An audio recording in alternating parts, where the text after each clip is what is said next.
vuelve patológica es cuando el hombre que tiene miedo sin peligro inventa el peligro para justificar su miedo. Esta frase no es mía, pero creo que es bastante elocuente acerca de, bueno, pues de lo que es la ansiedad, de lo que representa la ansiedad. Vamos a hablar de cuál es la definición exactamente, cómo podemos hablar de ansiedad y cuáles serían los criterios diagnósticos para poder decir que una persona tiene ansiedad y no solamente tiene una preocupación como cualquiera de nosotros podría tener. Bien, decimos que la ansiedad es patológica cuando interfiere en el funcionamiento normal de la persona. ¿Y cuándo interfiere en ese funcionamiento normal? Bueno, pues cuando interfiere en las actividades cotidianas, es decir, si yo sin ansiedad puedo relacionarme normalmente, trabajar normalmente, dormir normalmente, pues la ansiedad se vuelve patológica cuando impide mi sueño, cuando no puedo relacionarme con normalidad, cuando me cuesta trabajo concentrarme o cuando mi nivel de rendimiento empieza a decaer. Entonces es cuando decimos que hay una interferencia importante en el funcionamiento normal.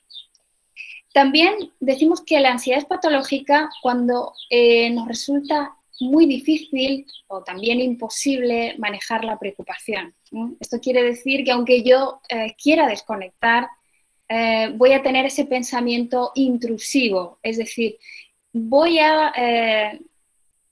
voy a tener herramientas o no voy a poder detener el pensamiento cuando yo quiera, sino que la preocupación se va a apoderar de mí. Además, decimos que la ansiedad es patológica cuando, al menos de estos síntomas que os voy a decir, se presentan tres, ¿no? La inquietud, por supuesto, el nerviosismo, que el paciente además declara pues, que se siente como agitado, nervioso. Además, también presenta cansancio. Irritabilidad, tensión muscular que normalmente ellos aprecian en la zona de los hombros y del cuello. También la perturbación del sueño, distintos tipos de insomnio, pues conciliación de primera hora o insomnio de última hora, en cualquier caso una afectación importante del sueño.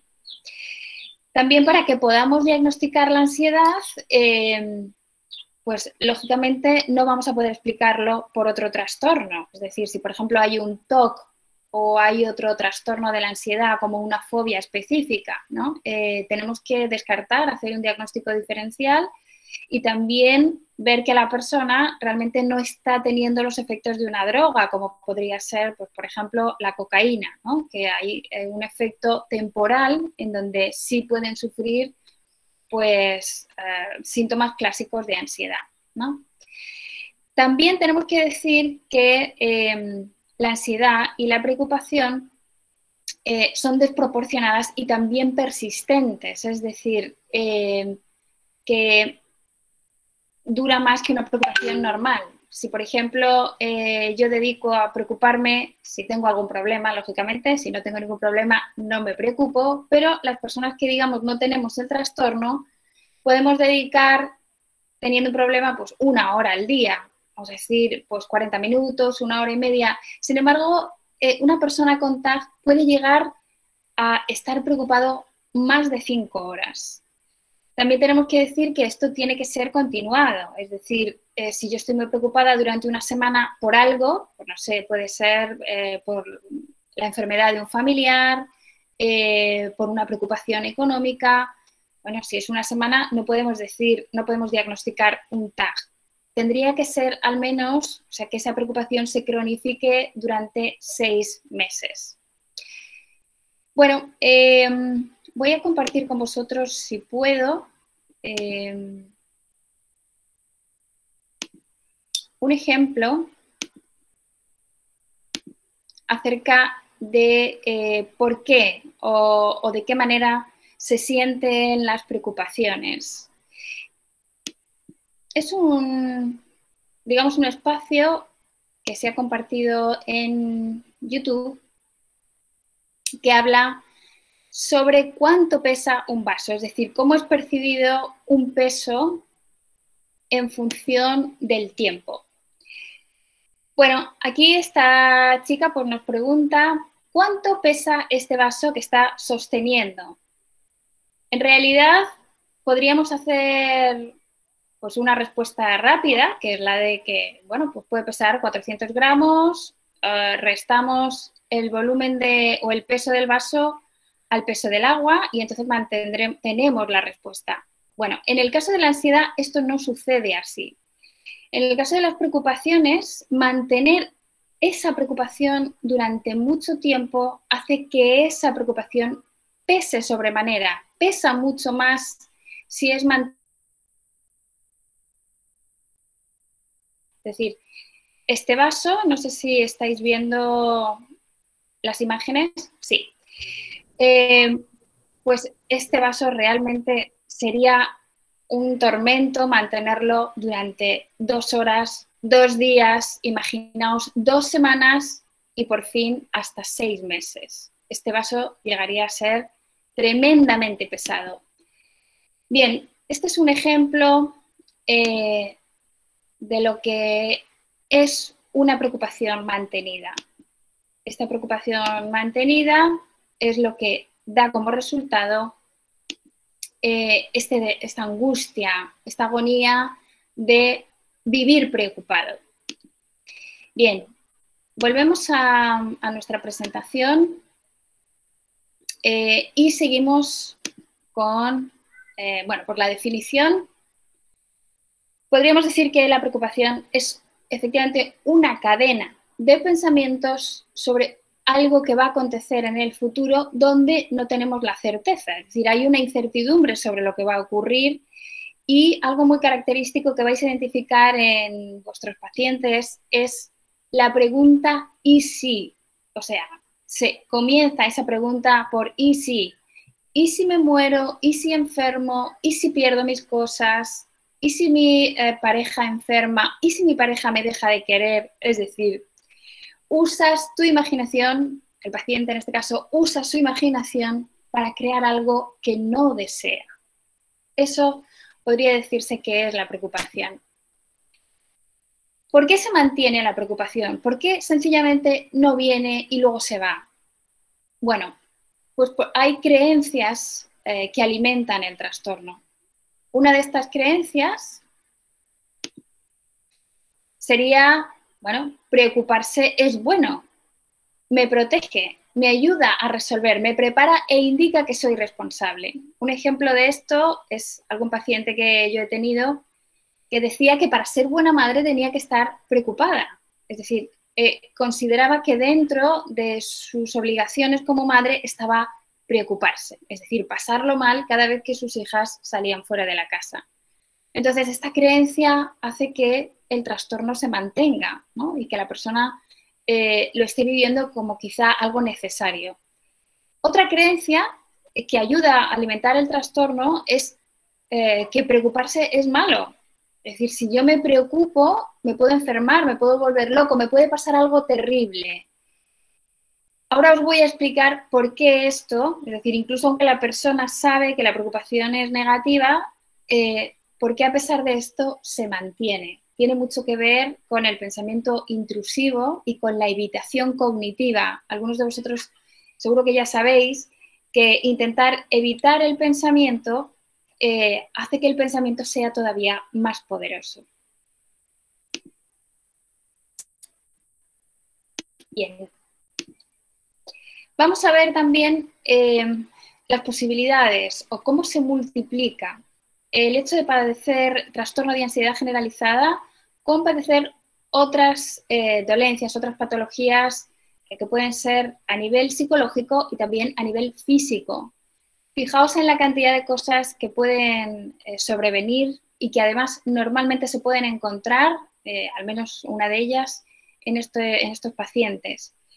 El trastorno depresivo mayor. La verdad es que en mi experiencia, las personas con trastorno de ansiedad generalizada, cuando no han sido atendidos en muchos años, terminan generando depresión o al menos distimia, que es pues, una alteración del estado de ánimo que no cumple con los criterios de depresión, pero sí que reúne algunos de ellos y sí que tienen menor intensidad, ¿no? Esa tristeza o esa anedonia tienen menor intensidad, pero existen. También trastorno de pánico con o sin agorafobia, es decir, el pánico muchas veces y el TAG vienen de la mano. También la fobia social o la fobia específica y también, bueno, pues cuando la persona lleva mucho tiempo con mucha ansiedad, ¿qué ocurre? Que busca una forma de relajarse, busca una forma de evadirse y puede ser pues, a través de la dependencia de alcohol u otras sustancias sedantes. A nivel físico, ¿qué puede ocurrir? Bueno, pues en muchísimos casos, y esto la verdad es que es sorprendente, la cantidad de veces que el paciente con ansiedad generalizada presenta además síntomas físicos. El colon irritable, yo diría que lo he encontrado en mi experiencia clínica en un 90% de las veces. Y si no es colon irritable, porque quizá lo tienen, pero ellos no lo saben, pues sí que notan distensión abdominal, molestias gástricas, digestiones muy pesadas, es decir, que casi siempre con trastornos digestivos. Luego también síndrome de fatiga crónica, siempre están cansados, es decir, pocas veces tienen energía. Úlceras de estómago, muchas veces presentan esa dolencia y se medican, siempre tienen pues esto, medicación para tratar úlcera, para tratar las digestiones, diarrea, gases, dolores de cabeza también. El insomnio, ya hemos dicho antes que hay una afectación importante, una perturbación del sueño y también cáncer. También en mi experiencia o han padecido cáncer o en ese momento lo están padeciendo. Obviamente esto no es una regla de 3, afortunadamente, pero sí parece como si hubiera una predisposición, ¿no?, a padecer cierto tipo de trastornos y enfermedades. ¿Por qué? ¿Por qué ocurre esto? ¿Por qué la preocupación además nos enferma físicamente? Bueno, pues esto tiene mucho que ver con la activación inmunológica. Vosotros sabéis que cuando estamos cansados, nuestro sistema inmune funciona peor. Bueno, pues cuando estamos preocupados también sucede esto, ¿no? Hay cambios en la activación cardiovascular, inmunológica y endocrina. Cuando nos preocupamos un día, una semana o un mes, bueno, nuestro físico o nuestro metabolismo lo puede soportar, pero cuando esta preocupación es tan continua, existe una afectación que puede ser grave. Bueno, ¿de dónde viene el trastorno? ¿Por qué? ¿Por qué alguien tiene un trastorno de ansiedad generalizada y otras personas no lo tienen? Bueno, pues intervienen dos factores o dos tipos de vulnerabilidades. Uno es el de vulnerabilidad biológica y otro es el de vulnerabilidad psicológica. ¿Qué quiere decir la vulnerabilidad biológica? Bueno, pues que ya cuando nacemos estamos predeterminados por los genes. Digamos que si el padre o el abuelo, un hermano, un tío han padecido el trastorno, también tenemos como una predisposición. No es el trastorno lo que se hereda, sino que es la predisposición, ¿de acuerdo? Y luego tenemos la vulnerabilidad psicológica.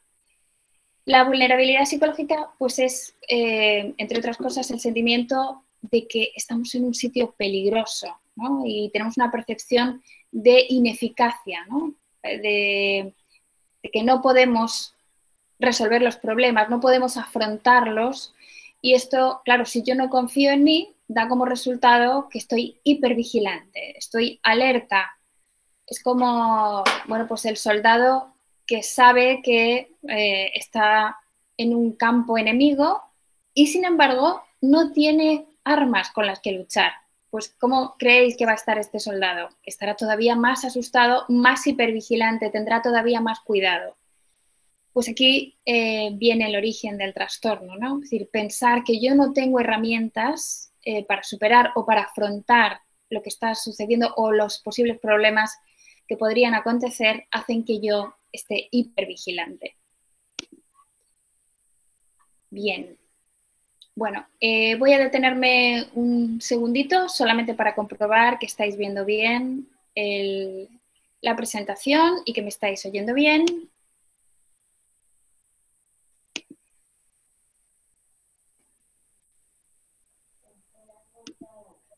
Buenos días, todo muy bien, se ve bien, se escucha muy bien, gracias. Estupendo. Muchísimas gracias, Daisy. Bien. Bueno, pues continuamos.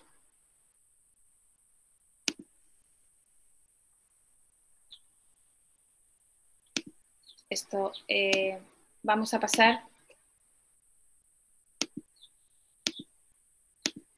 Vale. ¿Por qué se mantiene el trastorno de ansiedad generalizado? Es decir, ¿por qué una vez que la persona se ha dado cuenta de que su preocupación es un problema, esto viene relacionado con el antes, acerca de la evitación cognitiva? Bueno, pues una de las causas fundamentales es precisamente huir del dolor, huir del sufrimiento. Por supuesto que todos huimos del sufrimiento. A nadie le gusta sufrir, ¿verdad que no? Bueno, pues la persona que tiene el trastorno de ansiedad generalizado, digamos que tiene un umbral de tolerancia menor al sufrimiento. Entonces, trata de mantenerse siempre a salvo, de mantenerse siempre seguro, porque considera intolerable el hecho de sufrir, de que le ocurra algo malo. Entonces, ¿qué hace? Pues evito pensar en eso que me hace daño. Evito que me ocurra eso que tanto temo. Evito que pueda tener algún problema o evito cometer algún error porque eso me haría sufrir. Bueno, pues esa evitación experiencial, cognitiva, emocional, esa evitación en el triple eje, es decir, esas tres cosas, las cogniciones, el pensamiento, la experiencia, estas tres cosas hacen que nos persiga, digamos que se hace todavía más poderoso.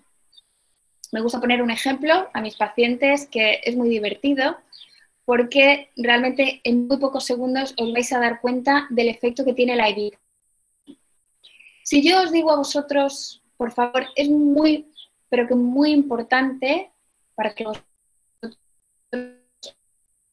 más felices, que no penséis en un elefante.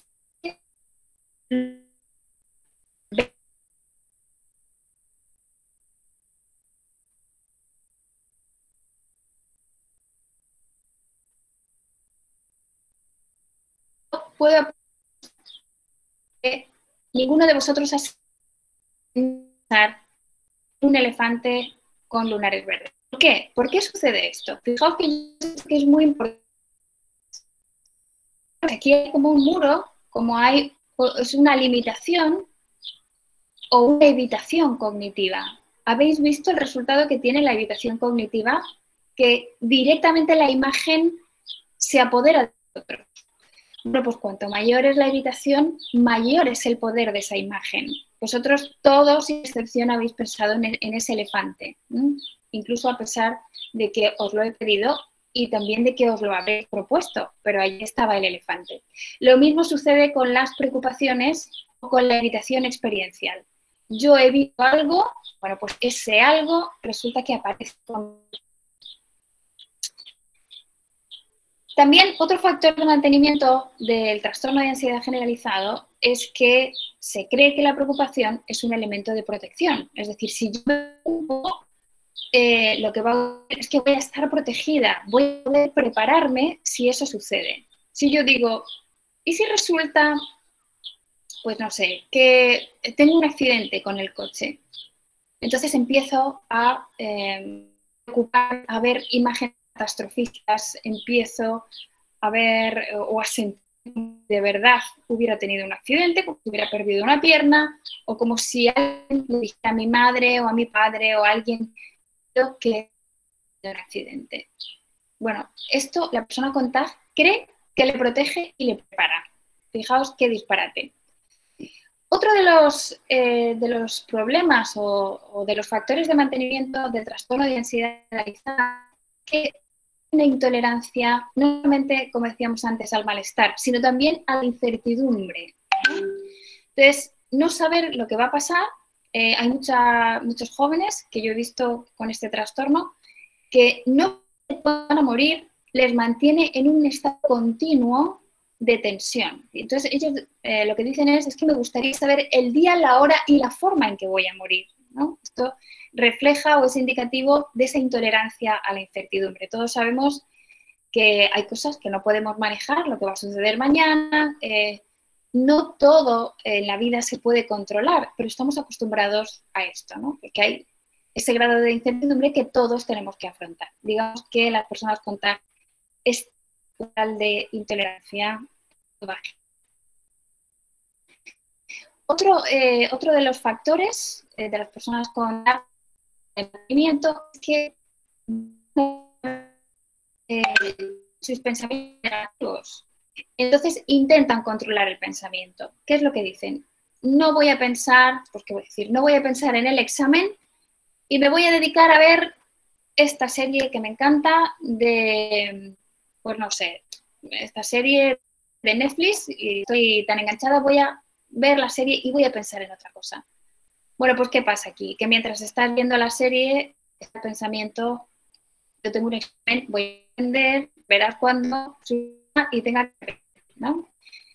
Precisamente por intentar evitar la preocupación o incluso por valorar negativamente la preocupación, aquí está el pensamiento intrusivo, ¿vale? Yo no puedo controlar el pensamiento. Entonces, al intentar controlarlo, pues ocurre lo mismo que ocurría con el ejemplo del elefante, ¿os acordáis? Bueno, pues intentar controlar el 100% de las emociones y de los pensamientos da como resultado esto, que es el bucle de hipervigilancia y el intento por regular las emociones, ¿no? Hay muchas personas que dicen, es que quiero estar bien, quiero estar relajado. Bueno, pues si hay algo que tú estás evitando, no vas a poder estar relajado ni vas a poder estar bien. Vale. Bueno, aquí vemos un poco el esquema de cómo se produce o de cuál es el círculo vicioso de las preocupaciones, ¿no? Primero tenemos un pensamiento o una imagen que nos llega, que nos crea un afecto negativo. Después de ese afecto negativo viene la emoción, que son pues normalmente la angustia, el miedo, la aversión, la vergüenza, es decir, afectos negativos relacionados con esas imágenes que muy a menudo son catastrofistas. ¿Qué ocurre cuando yo tengo estas emociones? Estas emociones me llevan a actuar. Siempre la emoción hace que detone un determinado comportamiento. Bueno, pues estos comportamientos a veces son compulsiones. La compulsión de la persona con TAG es pensar y analizar, ¿vale? ¿Qué pasa cuando la persona con TAG analiza y piensa? Pues que obtiene un alivio, vamos a decir, puntual, provisional, que puede ser de 5 minutos, 1 minuto. Cuando piensa en anticiparse y él cree o la persona cree que esto le protege, pues obtiene un alivio. Ya sabéis que para que consolidemos una adicción tenemos que obtener un alivio. Entonces, este alivio por pensar en el acontecimiento negativo produce una adicción, efectivamente, a preocuparse. Os pongo un ejemplo.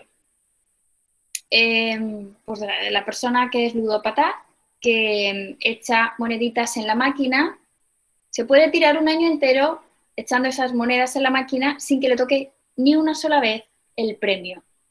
Sin embargo, un buen día, después de un año, 14 meses, 15 meses o antes, resulta que sale el premio, ¿no? Pues cuando sale el premio, aquí se genera un grado de bienestar lo suficientemente elevado como para que la persona considere que le ha merecido la pena mantenerse echando moneditas en la máquina. ¿Por qué esto genera adicción? Bueno, pues como digo, en todas las adicciones existe ese factor de compensación, ¿no? Pues la persona que se preocupa, como obtiene alivio preocupándose porque cree que está más preparada, o porque finalmente no ocurre eso que teme, pues lo entiende como una compensación. Por lo tanto, se produce ese bucle y esa adicción al pensamiento, al análisis y a la rumiación.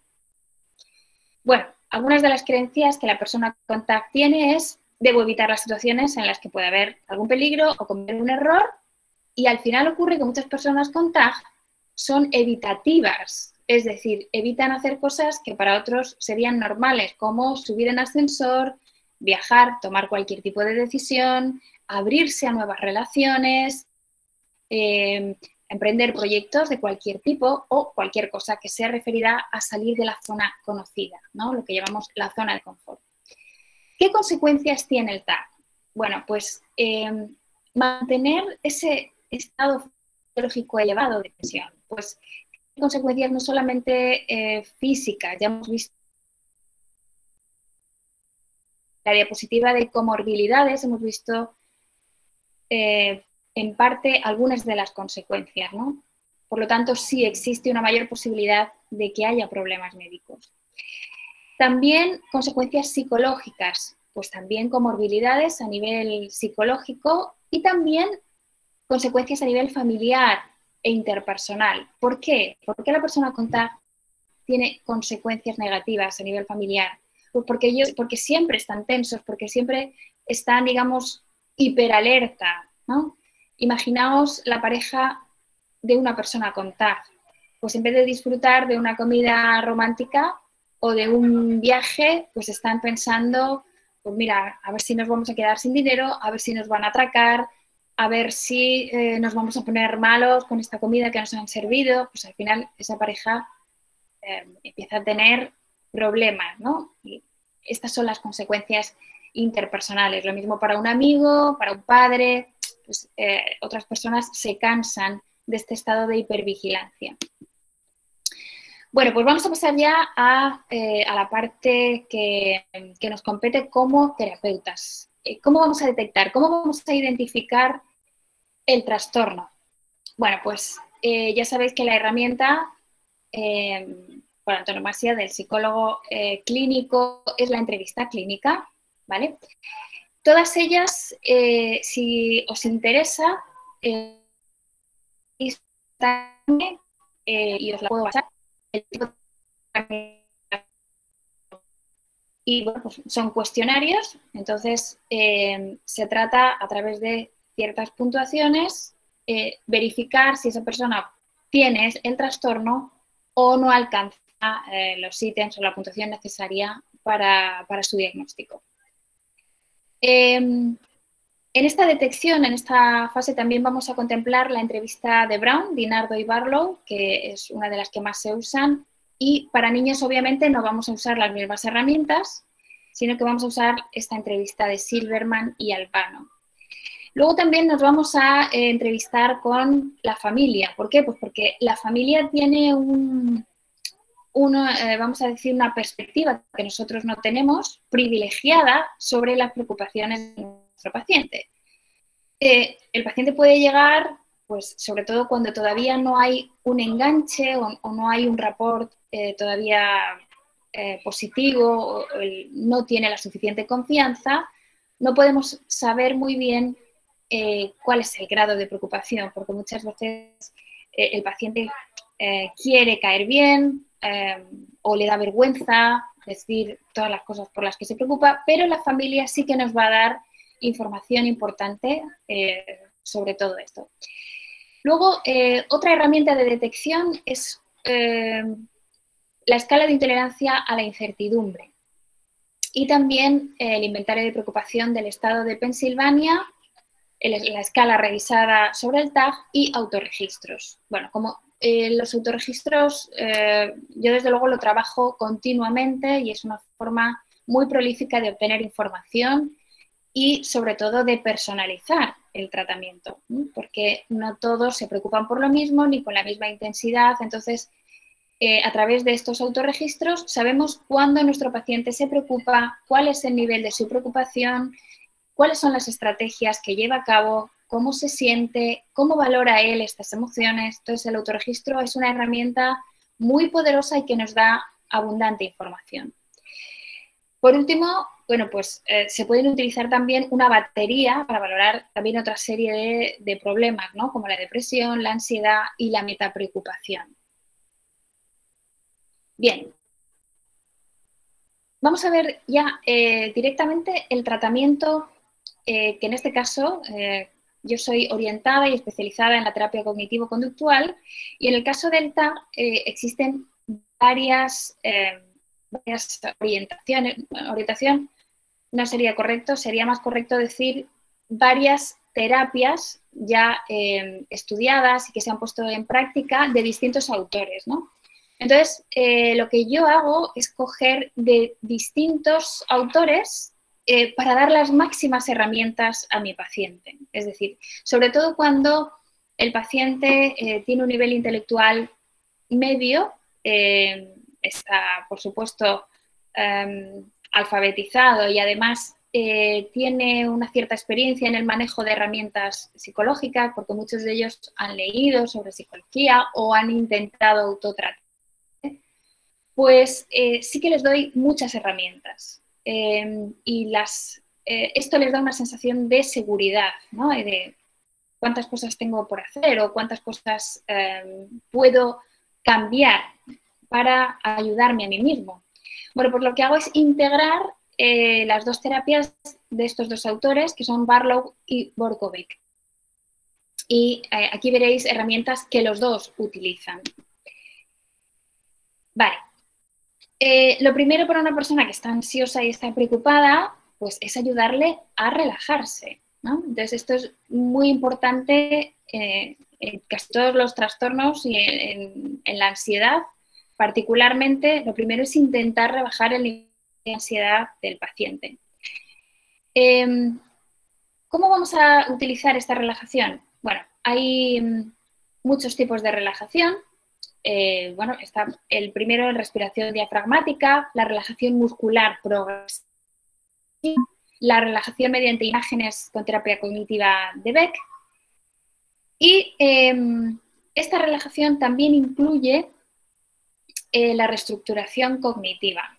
¿Qué es la reestructuración cognitiva? Bueno, pues es ayudar a pensar a nuestro paciente desde un punto de vista más realista y más adaptativo.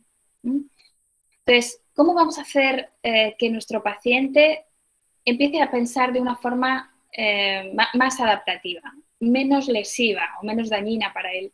Bueno, pues no le vamos a decir, oye, tú no puedes pensar así porque esto te está poniendo muy mal. Vamos a usar el método socrático. Muchos de vosotros ya estaréis familiarizados con este método, pero no podemos imponer a nuestro paciente cómo debe pensar, sino que a través de preguntas y a través de reflexiones vamos guiando para que sea el propio paciente el que vaya descubriendo el camino. Entonces, es el método socrático el que utilizamos también en esta terapia. Después de que él mismo se haya dado cuenta de que sus preocupaciones son infructuosas y que además son perjudiciales, vamos a ayudarle a que reformule verbalmente esa preocupación. Por ejemplo, si un paciente nos dice es que mi marido va a morir en la carretera porque va muy deprisa con el coche, pues vamos a ayudarle y vamos a instruirle para que en lugar de pensar de esta forma, pues lo verbalice a través de quiero mucho a mi marido y desearía que no le sucediera nada en la carretera, pero ahora mismo no tengo ninguna prueba ni ningún indicio de que esto tan terrible que me digo vaya a suceder, ¿no? Esta sería una forma de reestructurar el miedo, ¿no? Un diario de preocupaciones, que también nos sirve mucho, es otra forma de autorregistro, pero digamos que está más enfocado a la preocupación, ¿no? Entonces, comprobar cuántas de las cosas que yo temo se producen en realidad, ¿no? Por ejemplo, pues me voy a enfermar, mis hijos van a suspender, no sé, voy a quedarme sin dinero. ¿Cuántas de estas predicciones que el paciente se hace se cumplen? Y ahora también preguntar, ¿te ha servido para algo hacer todas estas predicciones? Normalmente el paciente dice, pues la verdad es que no me ha servido para nada. Y si me ha servido para algo es para estar peor. Entonces, es a través de este diario de preocupaciones y de preguntas y respuestas cuando el paciente empieza a darse cuenta, ¿no? Cuando empieza a abrir los ojos. Luego también hay que entrenar al paciente a que distinga las cosas que se pueden lograr y las cosas que no se pueden, sobre las que no se puede tener control. Es decir, tú te puedes preocupar, por ejemplo, por mantener un estado de salud óptimo, pero no te puedes preocupar sobre cuándo vas a morir o cuándo va a ser, o tampoco te puedes preocupar pues, sobre el tiempo que va a hacer, porque ahí no tenemos control. Pero sí te puedes preocupar de llevar la ropa, si te vas a ir de viaje, de llevar la ropa variada o lo suficientemente ni frío ni calor, ¿no? Entonces, nos ocupamos de lo que tenemos control, de aquello en lo que sí tenemos control y aceptamos aquello en lo que no tenemos control.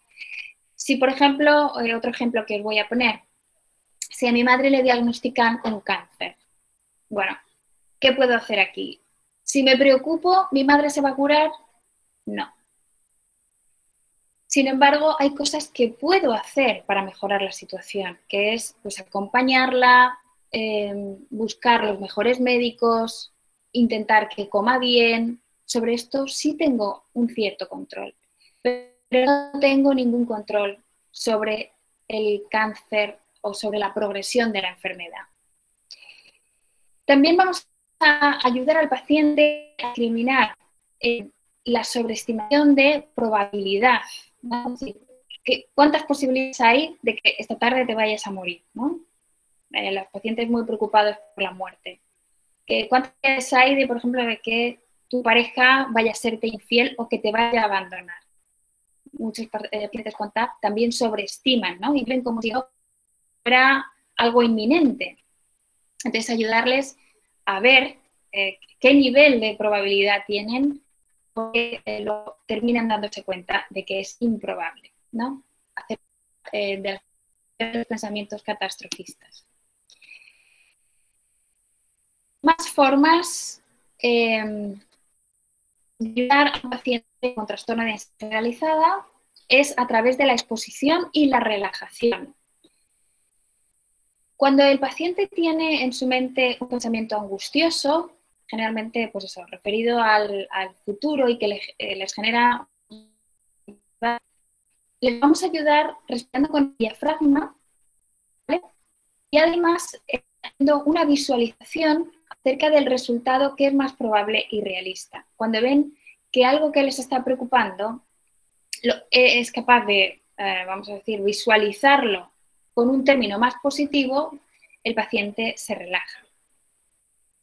Otra cosa que también les ayuda es llevarles a exponerse justamente a lo contrario. En vez de esa visualización de una imagen positiva, vamos a exponerles a la peor consecuencia temida. ¿Cómo vamos a exponerles? Desde luego no les vamos a exponer a lo que más temen. Vamos a suponer que alguien viene aterrorizado por la posibilidad de que un hijo suyo sufra, pues no sé, esclerosis múltiple o que le hayan contagiado de algo grave, pues no sé, de SIDA, vamos a poner. O que tenga, pues esto, alguna posibilidad de sufrir ceguera, infarto. Bien, pues con estos pacientes lo que vamos a hacer es decirles, bueno, ¿qué pasaría si realmente tuviera un infarto? Entonces, estás llevando al paciente a que visualice esta consecuencia temida. Normalmente ellos, cuando están solos en sus casas, evitan esta imagen. Y esta imagen, como decíamos, persigue. Todo lo que evitamos nos persigue. Pues si decimos al paciente, quédate unos segundos con esta imagen. Es muy importante también trasladar tranquilidad y decirles con voz muy relajada y serena, estoy aquí contigo, nada malo te va a suceder, pensarlo no es lo mismo que ocurre en la realidad, ¿vale? Una cosa es el pensamiento y otra cosa son los hechos. Entonces, ayudarle a exponerse a eso que temen, a esa imagen que para ellos es terrible, pues también genera una aceptación o genera también una inmunidad frente a eso que tanto les atosiga o les... Otra forma de ayudarles es con el mindfulness, atención plena, ¿no? Si estoy en el presente, no puedo estar en el futuro imaginando desgracias, ¿no? Si estoy pues sentada comiendo o si estoy con una amiga conversando sobre algo, no voy a estar preocupándome por lo que puede suceder en el futuro. Entonces, el mindfulness nos ayuda y ayuda a los pacientes del TAC particularmente a concentrar su atención de una manera adaptativa. También se les ayuda a organizar el tiempo, porque muchas de estas personas resulta que o no tienen muchas responsabilidades, es muy frecuente en amas de casa, y como no tienen el día estructurado, pues se pasan el día rumiando y preocupándose. Entonces vamos a ayudarles a organizar el tiempo pues para también organizar su atención. Si tienen una atención distribuida en asuntos prácticos, será mucho más difícil que se dejen llevar por la preocupación. Vamos a ayudarles también a resolver los problemas, ¿no? Para esto existe una técnica específica que es la estrategia para la resolución de problemas. Cada paciente presentará problemas distintos, por lo tanto tenemos que ser creativos para ayudarles a resolver los problemas. ¿Cómo ayudar también a través del afecto positivo? Bueno, pues vamos a fomentar experiencias y vamos a fomentar actividades que sean consonantes con los propios valores. Por ejemplo, si hay alguien que para algún paciente que considere muy importante la familia, pues vamos a invitarle, a sugerirle que haga actividades familiares, que haga excursiones con los hijos, que juegue con los hijos, porque esto no solamente nutre su valor personal, sino que crea afectos positivos. También hay que prevenir las recaídas. Por supuesto, esto antes de concluir cualquier tratamiento, tenemos que ver cómo se ha generado o cómo es más proclive nuestro paciente a generar ansiedad. Por lo tanto, individualizando el tratamiento, ver cuáles serían las posibles situaciones por las que podría recaer y vamos a generar estrategias para que esto no suceda. Bien. Antes de terminar, de dar por finalizado o de dar el alta, vamos a discontinuar la medicación porque muchos de estos pacientes se están medicando. No todos, pero sí que muchos de ellos van a estar medicados con ansiolítico y, por supuesto, esta discontinuación tiene que ser gradual. No puede ser de la noche a la mañana, sino que tenemos que ir quitando gradualmente dosis del psicofármaco. Más o menos entre unas 12 y unas 15 sesiones es lo que yo suelo tardar en aplicar esta terapia cognitivo-conductual. En algunos casos algo más, sobre todo si hay trastornos comórbidos, pero después de esas 15 sesiones el paciente ya suele tener las herramientas que necesita para afrontarlo por sí solo, pero no le vamos a soltar así de repente, sino que vamos a hacer un seguimiento. Yo suelo hacer un seguimiento después de un mes. Después de ese mes, pues el paciente acude a terapia para ver qué dificultades han surgido, ver cuáles son los problemas o las nuevas preocupaciones que tiene y cómo las está afrontando. Y en función de cómo se presente, pues podemos concertar una nueva sesión antes o después o un nuevo seguimiento. Bien, vamos a ver un poquito, vamos a ampliar un poco la explicación del mindfulness y por qué es tan valioso para el tratamiento de la ansiedad generalizada. Os voy a poner, voy a compartir con vosotros, bueno, pues un croquis que también se encuentra en YouTube y aquí podéis ver el enlace. Vamos a verlo. De por qué sucede la perturbación emocional. Bien, para esto vamos a dejar la presentación y voy a compartir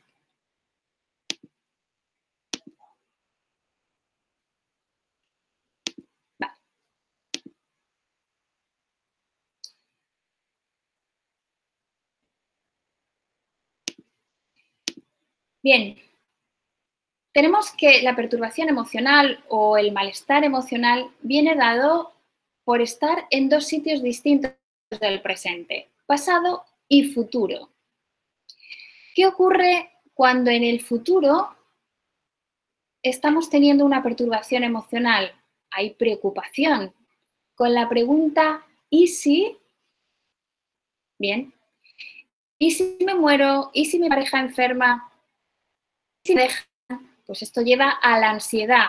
El pasado, sin embargo, nos lleva a la rumiación, es decir, a través de la pregunta o la expresión ojalá que esto no hubiera ocurrido, ojalá yo hubiera hecho, ojalá esto no hubiera dado, ¿no? Bien, pues vamos a decir que tanto en el pasado como en el futuro la persona está sufriendo, la persona no está concentrando su atención en asuntos más adaptativos, su trabajo, sus relaciones, sino que está justo donde no debe estar. Bueno, pues vamos a ver un poco el esquema final. Si lo veis aquí en perspectiva, el pasado nos lleva a rumiar, que es negar lo que ha ocurrido, por qué ha ocurrido esto, por qué tuvo que pasar, por qué me ha pasado a mí, o bien el ojalá, ¿no? Ojalá que esto hubiera sido diferente. Ojalá que en lugar de esto hubiera sido otra cosa, ¿no? Desear otra cosa diferente rechazando lo que ha ocurrido. Y en el futuro, ¿cómo nos perturba? Bueno, pues preocupándonos, trayéndonos catástrofes, trayéndonos cosas que no queremos vivir. Y entonces, estas dos formas de estar en distintos tiempos del presente nos llevan el futuro a la ansiedad y el pasado a la depresión. Bien, volvemos a nuestra presentación.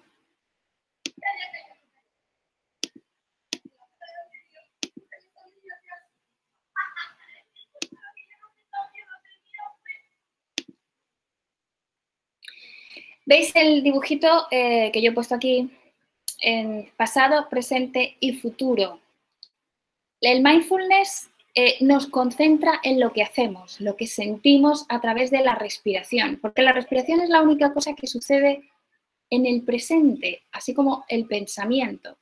Entonces, llevar al paciente a su respiración es llevarlo al presente, es sacarlo del pasado y es sacarlo del futuro. Obviamente no podemos estar ni en un sitio ni en otro, salvo con la mente. Entonces, cuando digo sacar del pasado, es sacar figuradamente, ¿no? Sacar mentalmente del pasado o del futuro. Bien. Bueno, vamos a hablar de la eficacia de la terapia cognitivo-conductual. Los psicólogos no somos dioses y tampoco tenemos las herramientas en un 100% eficaces y mucho menos en todos los casos, ¿no? Sabemos que podemos ayudar, que además la terapia cognitiva es la terapia que ahora mismo se muestra como más eficaz en la ansiedad y en la depresión y en muchos otros trastornos, pero no siempre esto va a ser la panacea. Entonces, los datos o los estudios que hay ahora mismo acerca de la eficacia de este tipo de terapia para las personas con ansiedad generalizada confirman que la relajación combinada con la TCC son relativamente eficaces. No llegamos pues al nivel de éxito que nosotros quisiéramos. Que son predictoras de los resultados, ¿no? Si, por ejemplo, hay comorbilidad, una persona con TAG y luego además que tiene bulimia y además tiene fobia social y además tiene un nivel bajísimo de autoestima y depresión, pues lógicamente, nuestra terapia va a ser menos eficaz, ¿no? El nivel socioeconómico también es otro de las variables que pueden ser predictoras, ¿no? Con respecto a esta eficacia. Una persona con un nivel socioeconómico pues tiene un porcentaje mayor de éxito que si la persona pues tiene un desempleo, tiene angustias relacionadas con la escasez y la precariedad económica. También el hecho de que tengamos una buena alianza con nuestro paciente es un buen predictor de un resultado exitoso. Si el paciente confía en nosotros, si además a veces se ríe con nosotros, si este anclaje o esta participación es más, vamos a decir que sí que funciona, el tratamiento va a ser mucho más eficaz. Bueno, vamos a ver ahora cómo se interviene en niños y en adolescentes. Hemos visto una intervención, pero en adultos. Vamos a ver cómo utiliza el programa Coping Cat, que es el que más, bueno, yo creo que el que más trabajamos, los terapeutas orientados de la TCC. Vamos a ver cómo ayudar a un niño y cómo podemos crear también y personalizar todas estas actividades que vamos a mencionar a continuación según el nivel de edad del niño que estemos tratando. Bueno, se suele utilizar en niños de entre 7 y 13 años, ¿no? Igualmente, como digo, personalizando, pues sí que se podría hacer con un niño de 6 años o con otro de 14, pero adecuando siempre con el grado de madurez de ese niño. Vamos a ayudar, en primer lugar, a que identifique las emociones. Es sorprendente cómo los niños no aprenden a identificar sus propias emociones, siendo esto una base importantísima para la inteligencia emocional. El niño tiene que aprender a gestionar sus emociones, pero antes tiene que aprender cuáles son las emociones, tiene que aprender a darle nombre a las emociones etiquetando esas emociones, ¿no? Entonces, a mí me gusta utilizar, por ejemplo, dibujos de los emoji, que hay muchísimos en internet, os lo podéis descargar porque además son muy divertidos y le puedes preguntar al niño, pues señalando a uno de los emojis, ¿tú qué crees que está sintiendo? ¿Qué crees que está pensando? Entonces, esto le va a dar un conocimiento mayor y necesario también para que identifique sus propias emociones, ¿no? Entonces, una vez aprenda a dar nombre a esas emociones, sí va a saber identificar cuándo y también vamos a ayudarle a identificar en qué momentos aparecen estas emociones. También vamos a ayudar al niño a que identifique las respuestas somáticas, ¿no? Por ejemplo, el niño que está muy angustiado, por ejemplo, le empieza a doler mucho el estómago, algunos otros tienen angustia, pues vamos a ayudarles a identificar qué ocurre cuando ellos sienten miedo, cuando sienten temor. Dentro del método Coping Cat también tenemos que incluir, por supuesto, entrevistas con los padres e informar a los padres no solamente del método, sino lo que ocurre a sus hijos, que normalmente, bueno, cuando tienen ansiedad generalizada suelen ser preocupaciones distintas a la de los adultos y tienen que ver, bueno, pues muchas veces con catástrofes naturales o con la imposibilidad o el sentimiento de incapacidad de rendir académicamente. Hay que informar a los padres de que estas preocupaciones generan en los niños pues, una activación emocional y que con esto están activando también otras formas para neutralizar la ansiedad, como es la preocupación, la hipervigilancia, la tensión. Es decir, informar de todo esto a los padres es muy útil porque ellos van a actuar como coterapeutas. También vamos a ayudar a los niños a identificar los disparadores. El disparador es el estímulo que hace que se dispare la ansiedad. Por ejemplo, el niño que se reúne con un grupo grande de otros niños que a lo mejor están gritando o están muy efusivos. Esto puede ser un disparador de la ansiedad. Bueno, pues hay que ayudarle a reconocer que cuando le sucede eso, pues también le sucede esa activación emocional y esa respuesta somática, que esté preparado. Otro disparador, bueno, pues puede ser que vea a alguien enfermo, ¿no? Porque puede pensar, si esta persona está enferma, también mi padre se puede enfermar, también yo puedo quedarme solo. Bueno, esta es una preocupación también que yo he visto, o según mi experiencia, bastante frecuente, ¿no? El miedo a quedarse huérfanos. Entonces hay que identificar según qué caso y según qué niño, cuáles son las preocupaciones habituales o las situaciones habituales en las que se dispara el estado de ansiedad. Bien, el uso de tarjetas con personajes, lo que es poco lo que decíamos antes. Vamos a preguntar al niño qué es lo que podría sentir un personaje en determinadas circunstancias.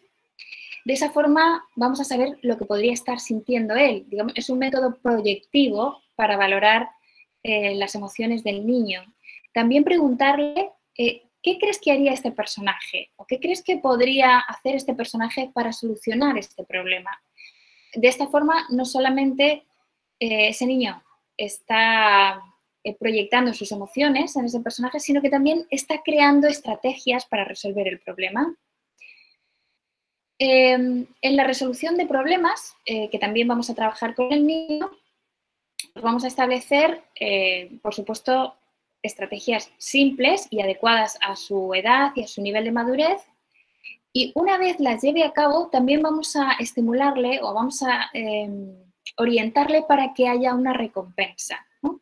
Si, por ejemplo, tú eres capaz de jugar y mantenerte distraído a través del juego, después, además de hacer esto, te vas a recompensar y vas a hacer que mamá te compre algo o tú vas a hacer lo que más te guste, vas a ver, por ejemplo, pues una serie que te guste, vas a jugar con algo que te guste. Entonces el niño va, digamos que a través de esa autorrecompensa va a consolidar su respuesta adaptativa. Bien. Pues vamos a ver. Vale. Quiero que veáis mi correo electrónico. Ahí podéis escribirme si tenéis preguntas o tenéis queréis más información acerca de esto que hemos hablado. Y también tenéis la bibliografía consultada. Hay algunos libros que sí os puedo proporcionar y parte de la bibliografía que también os puedo proporcionar, pero vamos a dedicar la segunda parte de esta ponencia bueno, pues a las preguntas y respuestas. Trataré de resolver vuestras dudas y luego, si nos da tiempo, que sí creo, porque todavía queda una hora, pues vamos a, si queréis, analizar entre todos determinados casos y ver o sugerir cuál sería nuestra forma de actuar, ¿vale? Entonces, ya vamos a abrir los micrófonos, si os parece, y si tenéis alguna duda con respecto a todo lo que hemos tratado, para poder responder y poder comentarlo entre todos. Bueno, pues dejamos aquí la presentación y cuando queráis, si tenéis alguna duda, os dejo unos minutitos para que penséis en las posibles preguntas o en las dudas que tengáis.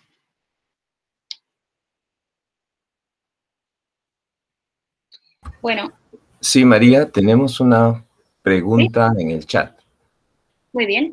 Sí. Andrés Ramírez dice, mencionó sobre protocolos de entrevista en ansiedad generalizada. ¿Es posible que nos pueda compartir? Sí, como digo, existen muchas herramientas clínicas con las que se puede no solamente hacer el diagnóstico, sino que también se puede detectar. Algunas de ellas ya las hemos visto, las hemos tratado aquí. Os las voy a mencionar nuevamente porque, bueno, son estas que os hemos dicho, pero además os las puedo compartir el cuestionario o el documento.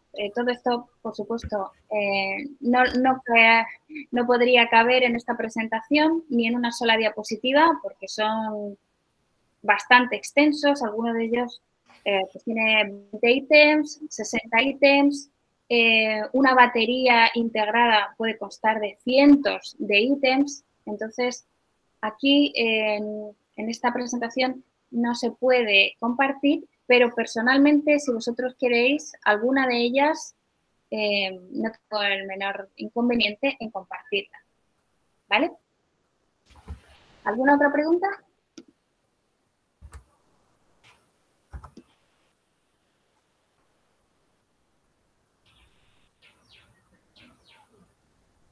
Andrés, gracias a ti.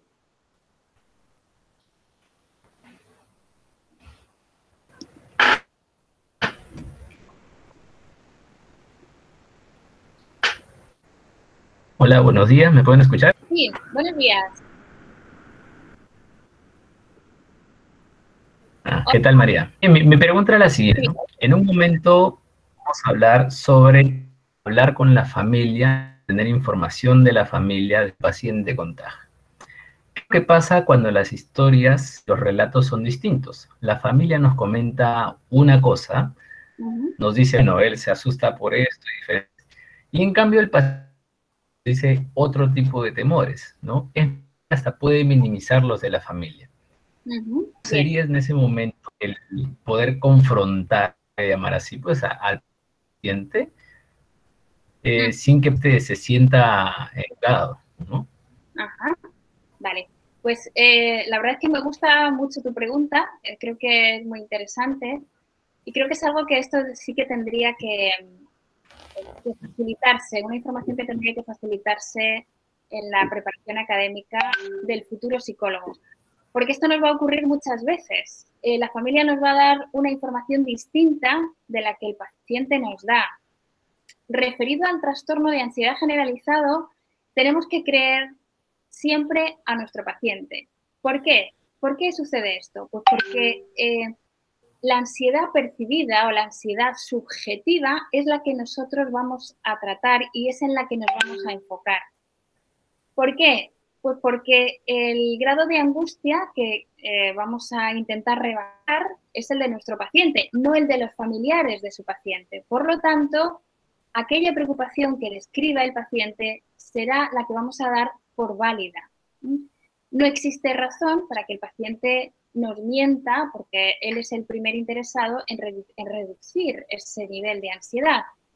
Así que ante una aparente contradicción en la información que se da en la entrevista familiar, siempre vamos a dar relevancia o preponderancia a las preocupaciones que nos relate o que nos detalle el propio paciente. No sé si esto contesta tu pregunta, Gerson. Sí, claro. Gracias. Sí. Muy bien. Muy bien, pues gracias por la pregunta. No sé si hay alguna otra pregunta que queráis hacerme relacionada con la intervención del tratamiento, o sea, del trastorno de ansiedad generalizada.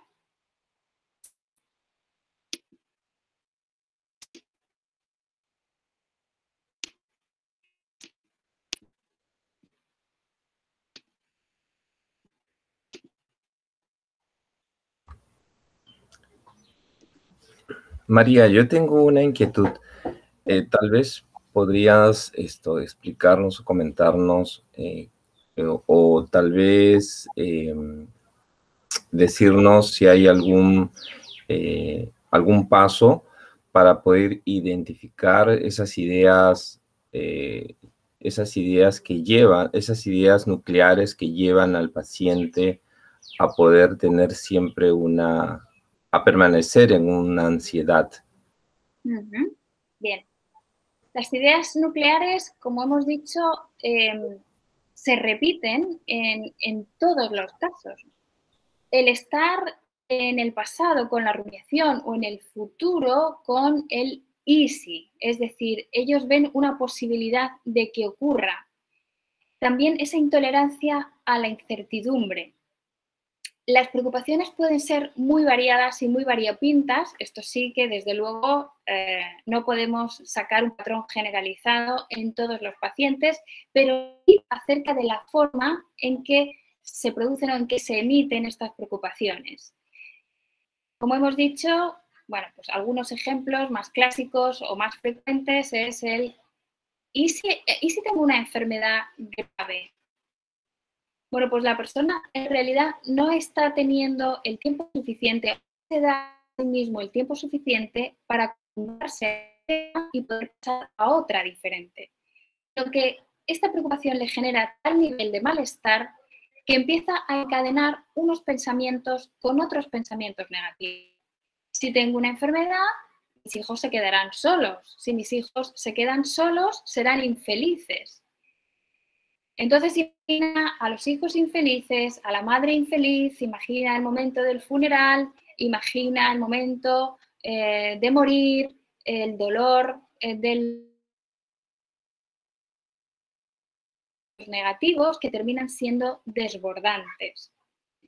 Esto conforma el núcleo, digamos, del bucle. Hemos dicho antes que la preocupación en este trastorno es un bucle.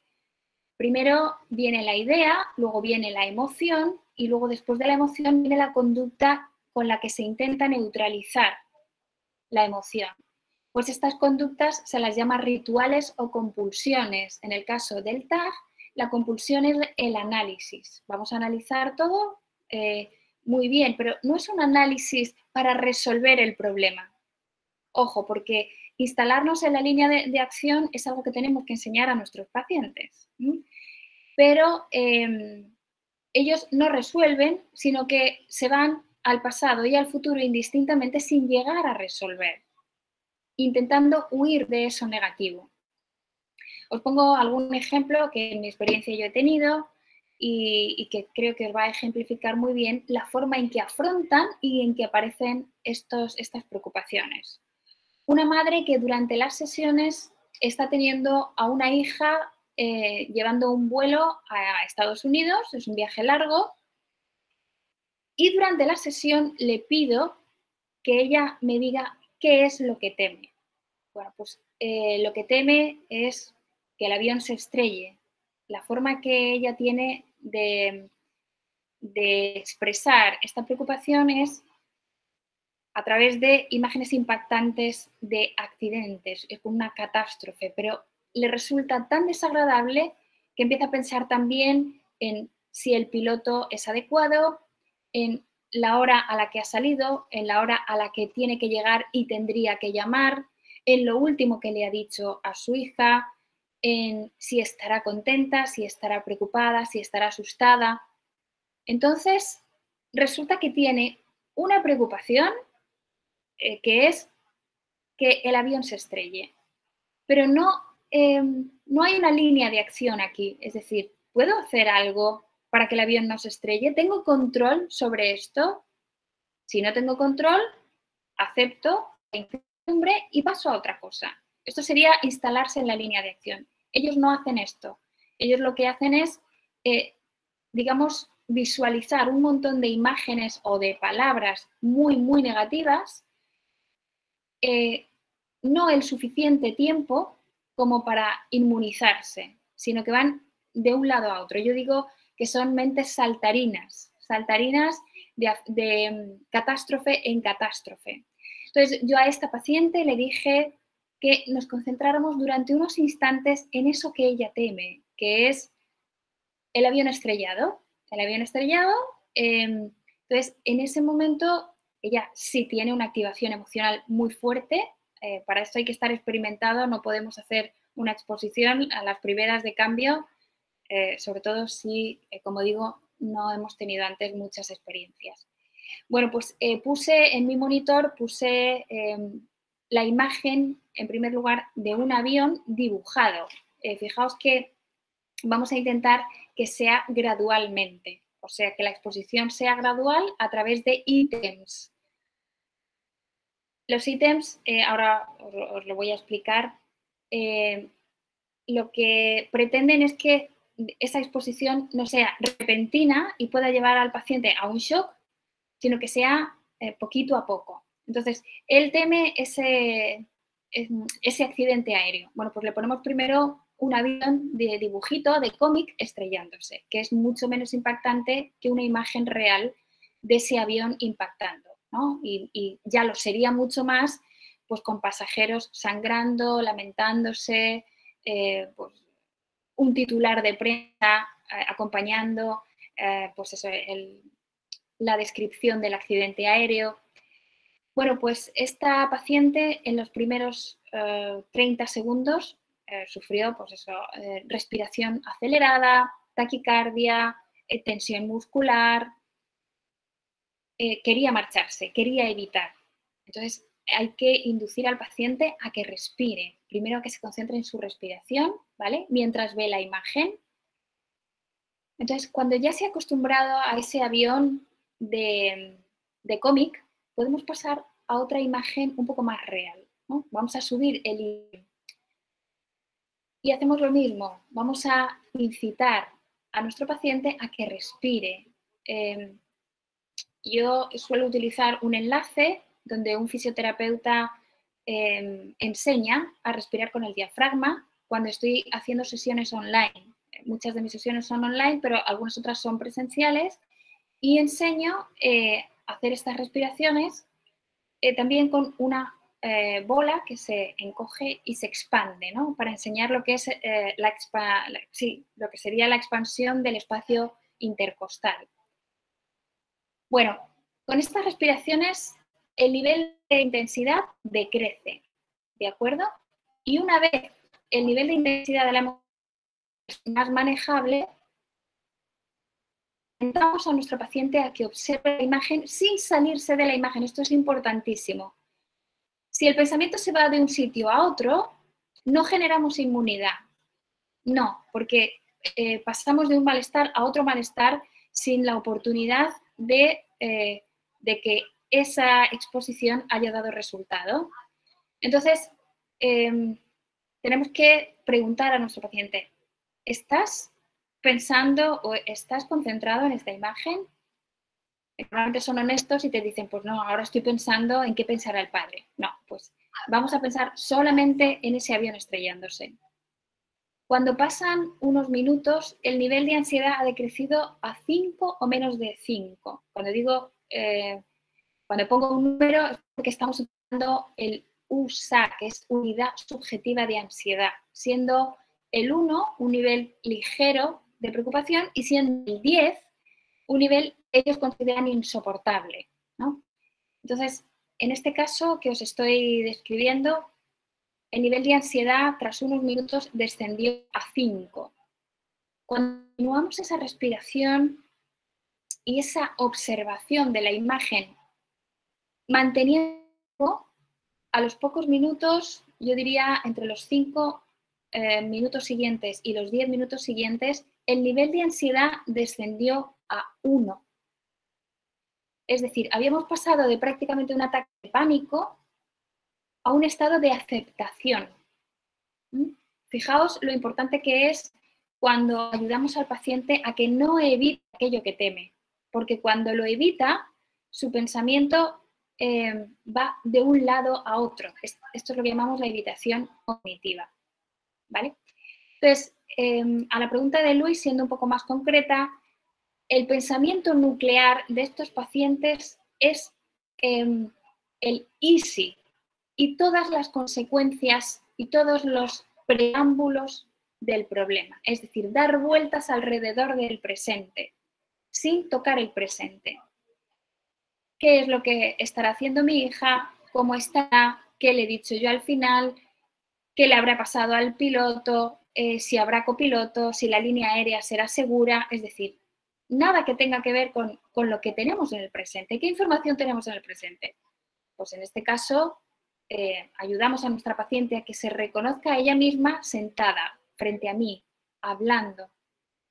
Hay cosas en las que puede controlar, como su nivel de respiración, y cosas que no puede controlar, como todo eso que ella está generando.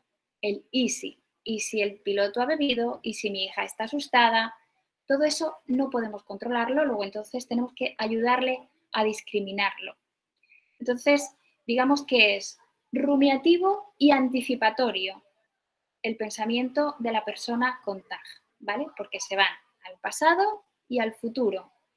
y las formas en que se presenta, al menos en castellano, sería con esta expresión de y si tiene un accidente, y si hay turbulencias, y si mi hija muere, y si sale malherida, ¿no? Entonces, Luis, esta es la respuesta que te doy. Confírmame si satisface o si responde a tus dudas. Sí, María, entiendo que esto básicamente entonces la técnica no estaría centrada en destruir su idea, sino en orientar al paciente a que pueda tomar las cosas con calma. Exacto. Es decir, y una de las técnicas que esto claramente explicas es que ayudar al paciente a relajarse, ¿no? Para que esa idea que tiene no se vaya más allá. Exactamente. Me ha gustado la fórmula que has utilizado. No nos vamos a enfocar en destruir la preocupación. No tendría sentido, puesto que estaríamos haciendo lo mismo que hace nuestro paciente, que es intentar destruir la preocupación, ¿no? Ellos mismos lo que quieren es evitar eso que les hace daño. Bueno, pues en lugar de ayudarles a esto, de destruir la preocupación, te pongo un ejemplo. Lo que sería incorrecto sería decirle, en el caso propuesto, a tu hija no le va a pasar nada, ¿no? Porque rápidamente el pensamiento va a volver en forma de, sí, pero ¿y si le pasa? Sí, pero ¿y si tú no sabes bien o ¿y si te equivocas? Entonces, no tiene ningún sentido destruir la preocupación porque la incertidumbre es un componente inherente a la vida. Todos tenemos que aceptar un grado de preocupación, ¿no?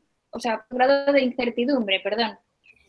¿Y si tu hija muere dentro de 2 meses porque le cae una maceta encima? Yo no voy a destruir esa preocupación porque realmente yo no tengo la certeza de que eso no vaya a ocurrir.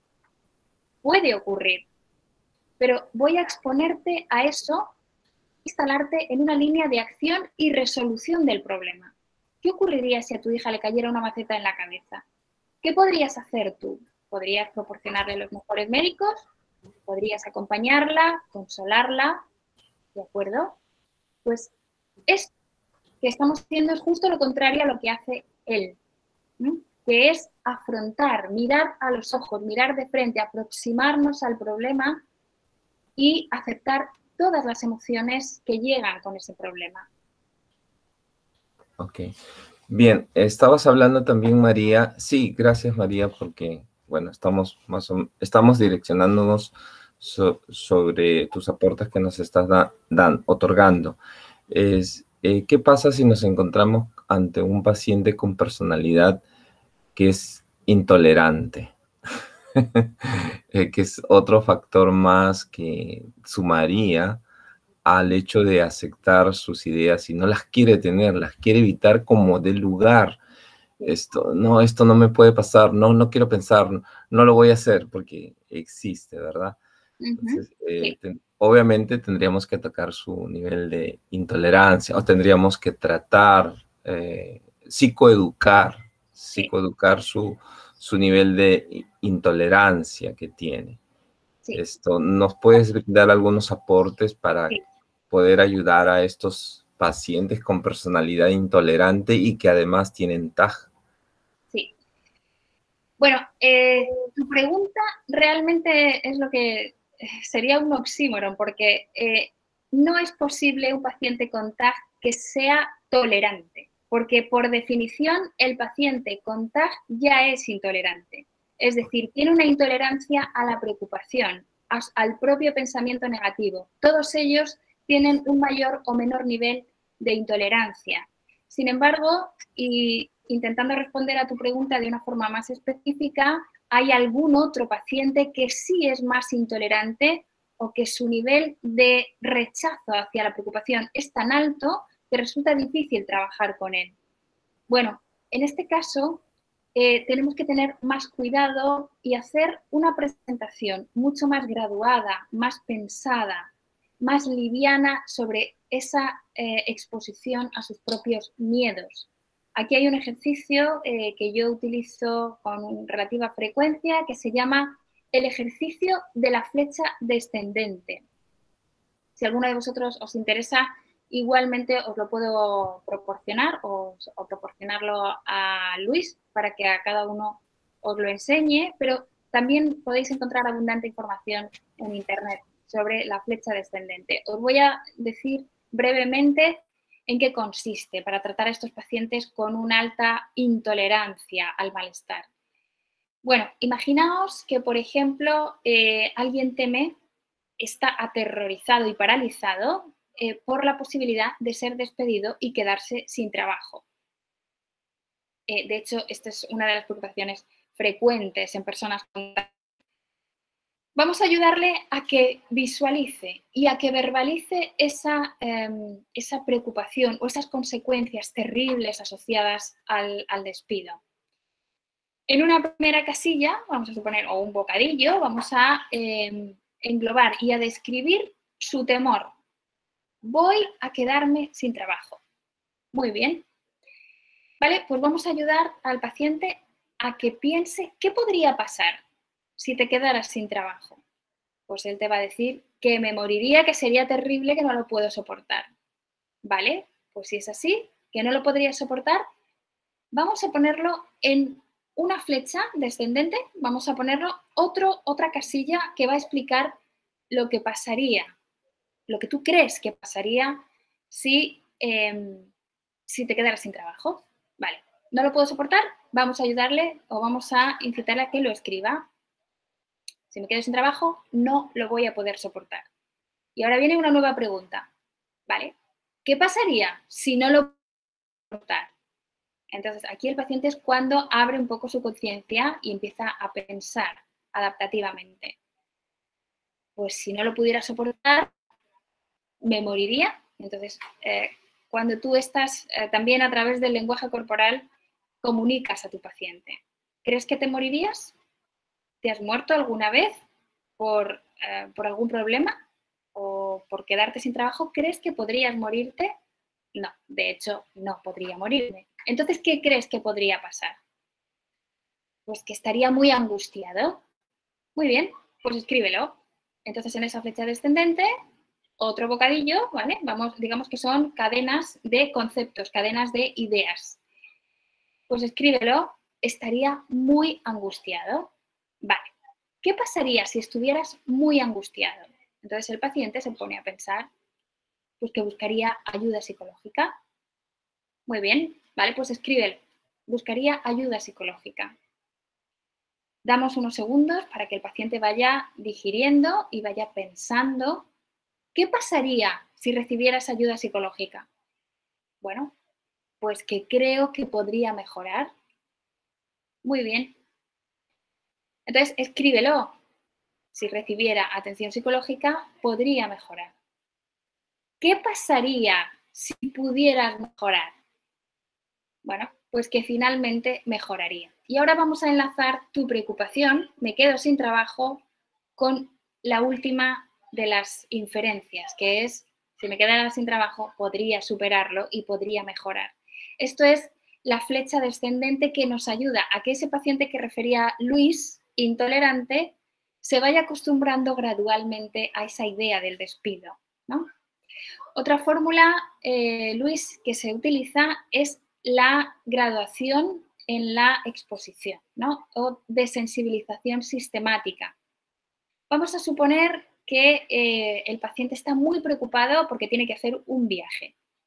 Entonces empieza a visualizar que el tren puede descarrilar o que puede perder el equipaje, que va a encontrar a personas malvadas en el camino, que le van a atracar, que no va a tener suficiente dinero. Bien, vamos a pedirle que organice toda esta información en ítems. Cuando digo ítems, digo jerarquías o categorías de pensamiento según el nivel de intensidad de ansiedad que genera en el paciente. ¿Qué es lo que más ansiedad te da de todo esto? Lo que más ansiedad me da es tener un accidente. Vale, pues esto lo colocamos en el número 1. ¿Vale? Esto es lo que más ansiedad le da.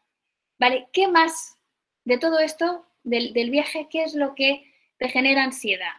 Pues me genera, después de tener un accidente, me genera ansiedad que me roben, que me atraquen, que una persona abuse de mí, ¿vale? Pues tropezar con un atracador, o que alguien le robe. Esto lo colocamos en la posición número 2, ¿vale? ¿Qué más cosas te dan ansiedad? ¿Qué más te puede preocupar de este viaje? Pues me preocupa ponerme enfermo.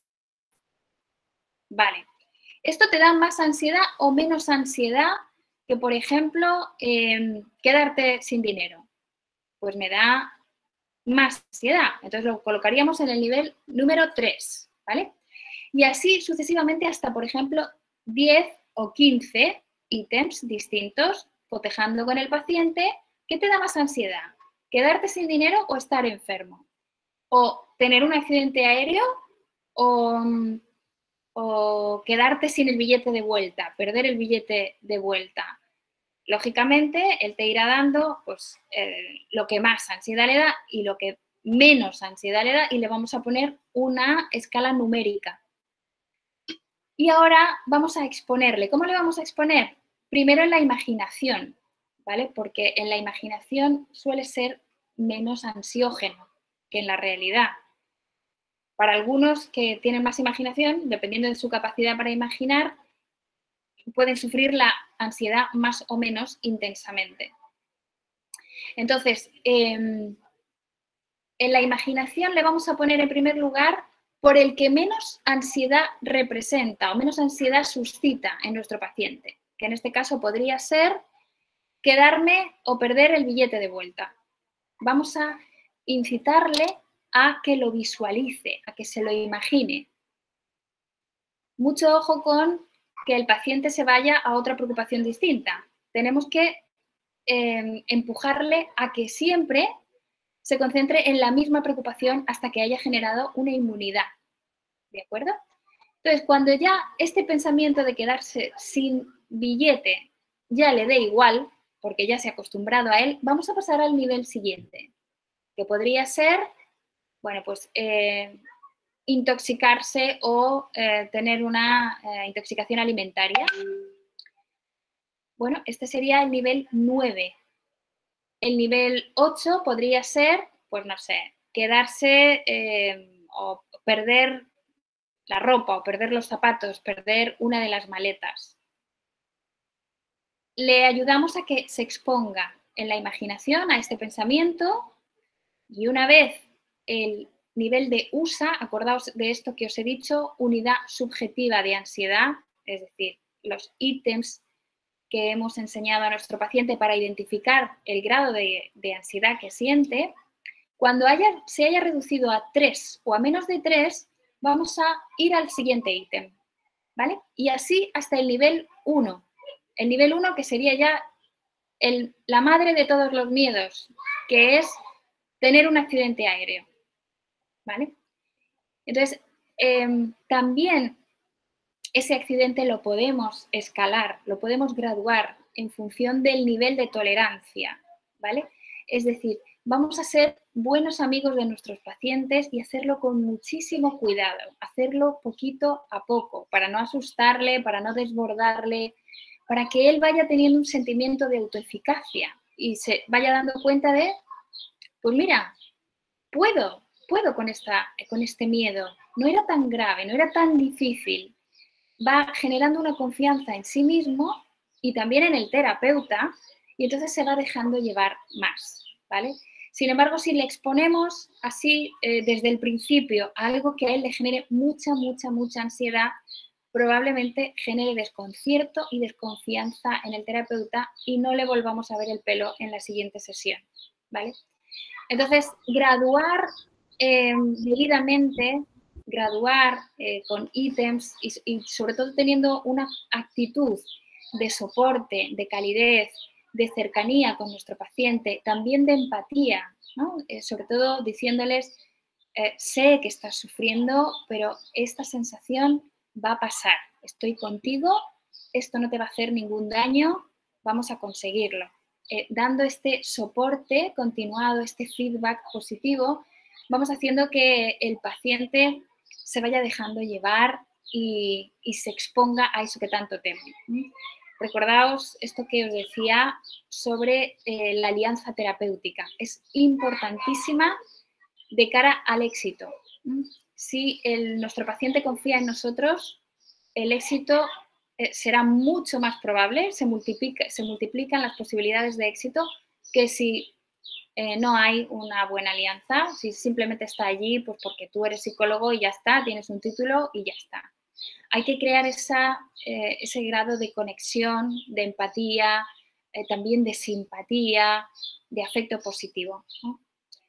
Esta sería la fórmula, Luis, para trabajar con personas con intolerancia elevada. Bien, María, sí, bueno, bastante interesante. Rescato que un poco hablaste sobre llegar a la inmunidad. Es como la vacuna. Sí. Nos inoculan el ADN, en este caso del COVID, para que nuestro organismo físico reconozca un peligro. Lo comparo con el hecho de que normalmente las ansiedades que vivimos todos los seres humanos son inconscientes. Están aprendidas de manera inconsciente muchas veces, ¿correcto? Entonces, cuando tú hablas de descifrarlos en ítems e ir bajando, reconociendo las ideas que lo conllevan a una ansiedad generalizada al paciente, vamos preguntándole las posibles miedos que ellos puedan tener y los exponemos a ello, para que de alguna forma se vayan siendo inmunes a este tipo de situaciones posibles que se están proyectando que les pueda suceder. ¿Correcto? Eso es lo que interpreto en toda tu explicación.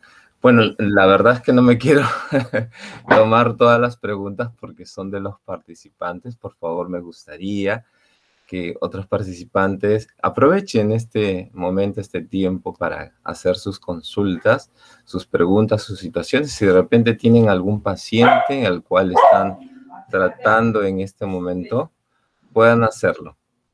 Adelante, por favor. Buenos días. Buenos días. Hola, ¿qué tal, María?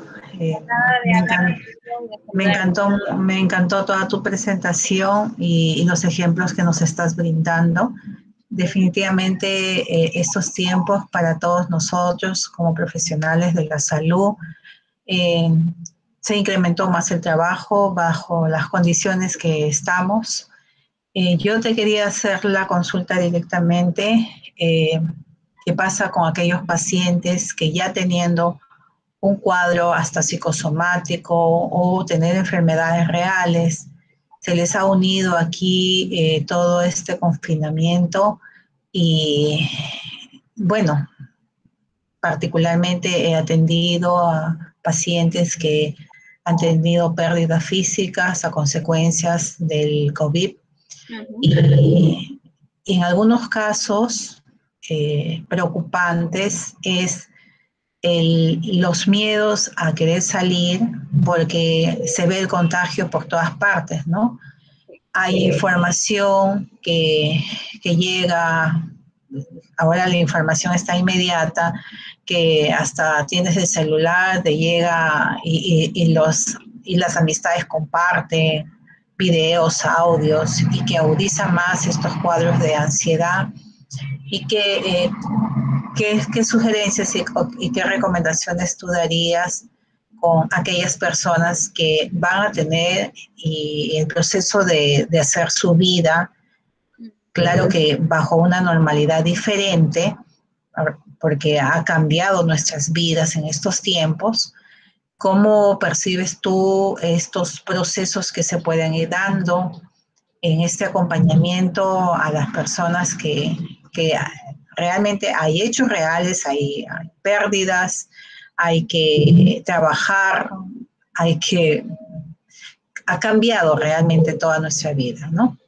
Me gustaría que te enfocaras en este tiempo, en estos abordajes que podríamos dar nosotros como terapeutas. Muy bien.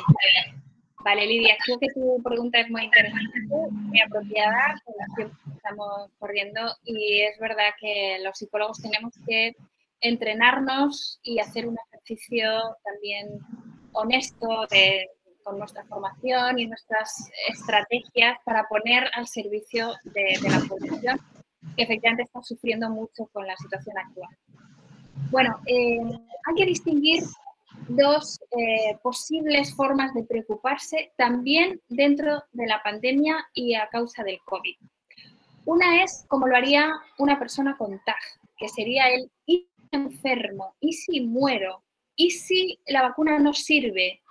¿Y si me quedan consecuencias? ¿Y si tengo fibrosis quística? ¿Y si? O sea, nos vamos a preocupar por lo que no está ocurriendo y podría ocurrir con la persona con TAG, ¿de acuerdo?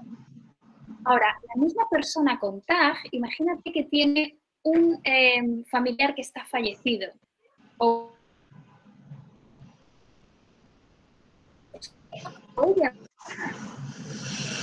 ya no está en el futuro, está en el presente, Lidia. Entonces, cuando la persona con TAG está teniendo un problema real, está instalándose en el presente, con lo cual no se produce el bucle obsesivo. ¿Os acordáis que el bucle obsesivo estaba producido por la evitación? Cuando está ocurriendo en el presente, no es posible evitarlo. Es decir, estoy padeciendo COVID y no hay forma de evitarlo. Entonces, si no hay evitación, no hay bucle obsesivo, no hay TAG. No hay TAG, o por lo menos el TAG no se ceba en esa experiencia presente, en ese problema que sí está sucediendo. Ahora bien, has dicho algo interesante y es que con esto, en esta época, con estos problemas que estamos teniendo, pues podemos tener todavía intensificado el problema. Y esto es verdad. Es decir, si yo tengo TAG y además mi pareja muere por COVID, pues esa ansiedad generalizada se va a intensificar.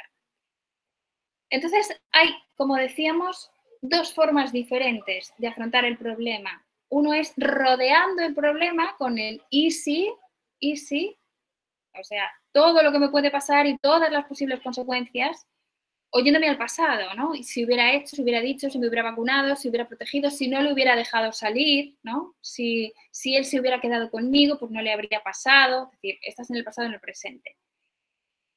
Ahora bien, si de verdad están pasando cosas graves en mi familia, en mi salud, la persona con TAG se va a centrar en lo que sí puedo hacer. Es decir, y esto le está ayudando en la resolución de problemas, instalarme en el presente con atención plena, ¿no? Entonces, por eso el mindfulness es tan potente, porque pase lo que pase, me ayuda a afrontar lo que está sucediendo, a mirar de frente, a mirar de cara lo que pueda pasarme. Por eso era tan importante ayudar a discriminar al paciente lo que está bajo mi control y lo que no está bajo mi control.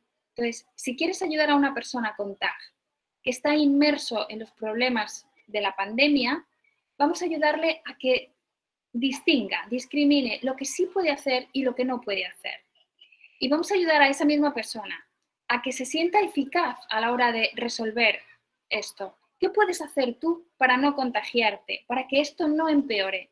Pues vamos a escribirle, vamos a ayudarle a que verbalice y a que consolide lo que está aprendiendo en terapia a través de la escritura, ¿vale? Yo manejo mucho el papel y el boli porque mediante la escritura, y esto lo habréis visto o algunos de vosotros lo habréis visto en terapia cognitivo-conductual, a que la escritura hace que el paciente vea las cosas más claras, ¿no? Y a que consolide mejor lo que ha aprendido. Entonces, reenganchándonos o recuperando lo que decíamos acerca de qué puedes hacer o qué puede hacer esta persona con TAG para reducir al mínimo las posibilidades de contagiarse, por ejemplo. Bueno, pues llevar mascarilla, llevar loción hidroalcohólica, no ir a sitios concurridos, alimentarte bien, tomar suficientes vitaminas, vacunarte, estar informado de las estrategias médicas. ¿Qué más puedes hacer? Pues proteger a los tuyos, comprarles mascarillas, instruirles, informar a tus hijos. Vale, ¿qué no puedes hacer? pues no puedes controlar el 100% de las posibilidades de contagio. No se puede.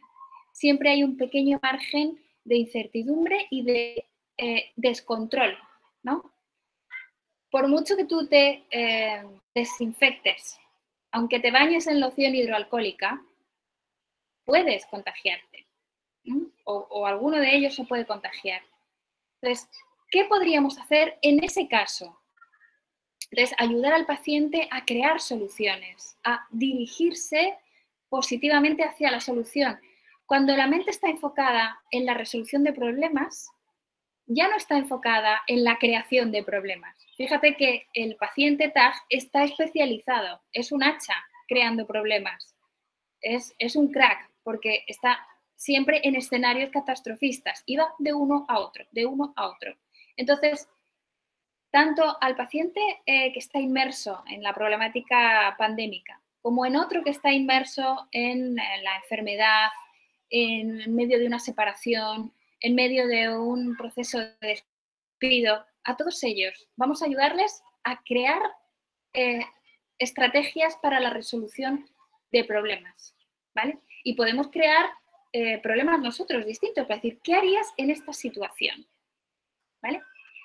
De esta forma se entrena el cerebro a una estrategia diferente, a un comportamiento diferente. Ellos están habituados a anticiparse como una forma de protegerse ante el problema.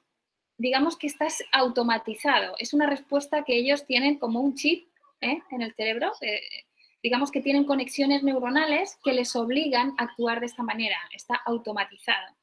No basta con explicarles, oye, tú si estás preocupado, lo que tienes que hacer es pensar en posibles soluciones. Esto no basta, no basta.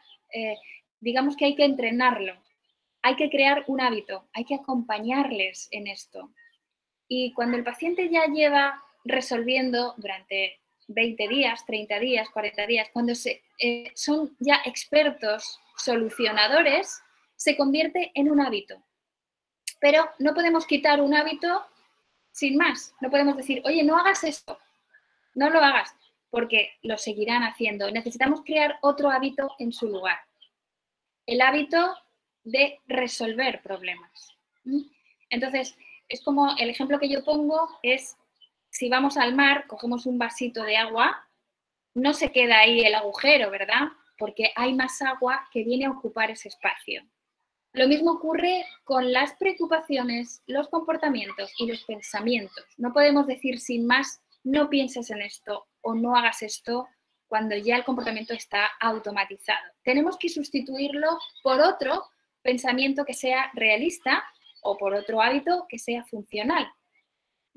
Entonces, ayudarle a reconstruir el pensamiento negativo y también ayudarle a instalarse en la línea de acción. ¿Cómo? Pues mediante un módulo que podemos dedicar 2 o 3 sesiones, si es necesario, a crear estrategias para resolver los problemas. Hay muchos pacientes que están tan desesperados o tan metidos en la dramática de esta generación de problemas continuos que son incapaces de resolver hasta el problema más nimio. Se ven incapaces, se ven incompetentes.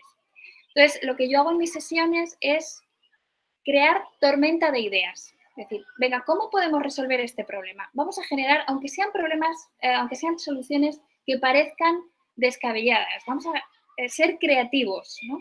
Entonces, puedes ponerte a jugar con tu paciente y decir, a ver, ¿cómo podemos resolver esto de una forma creativa o de una forma que pueda parecer descabellada o loca?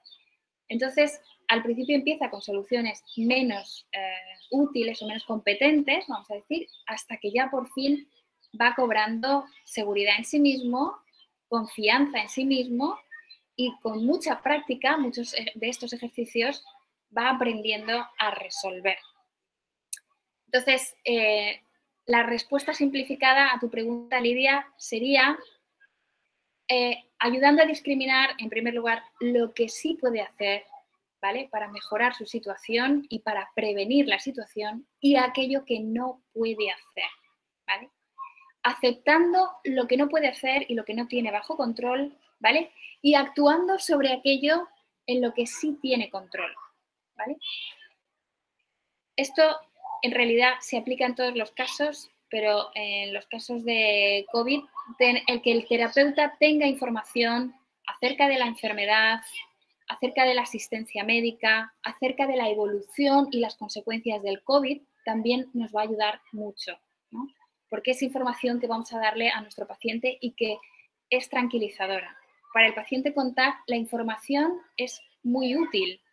¿Por qué? Porque les ayuda a aceptar y a gestionar debidamente los problemas, no a través de especulaciones o de hipótesis o de catastrofizaciones, sino información veraz, información tangible. Esto sí les ayuda. ¿De acuerdo? Bueno, pues esta sería más o menos la respuesta, Lidia. ¿He contestado a tu pregunta? Muchísimas gracias, por supuesto que sí. Gracias a ti. Bueno, sí.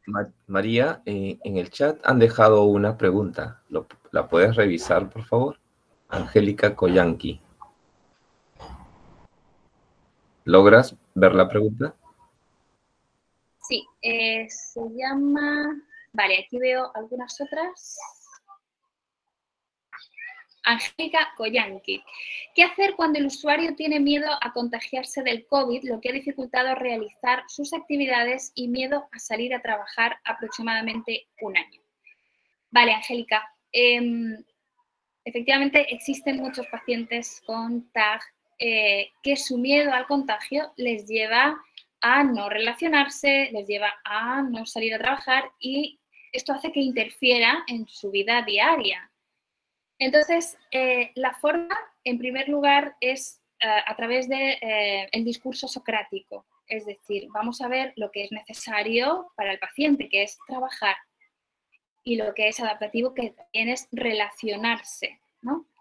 Entonces, vivir con miedo, esto es lo que empeora y exacerba el trastorno. Por tanto, tenemos que ayudarle a exponerse, en primer lugar, en la imaginación, haciendo este tipo de actividades, que es saliendo y exponiéndose al miedo. Aquí el paciente te va a relatar un montón de síntomas. Uy, pues me da taquicardia, quiero volver a casa, me voy a marear, me da vértigo. Bueno, vamos a ayudarle a aceptar estas sensaciones, que son nada más que sensaciones. Es decir, tranquilo, que estás en consulta, estamos solo imaginando, ¿vale? Vamos a aceptar estas emociones de las que llevas huyendo, que en realidad son las que están manteniendo el control sobre la situación, ¿vale?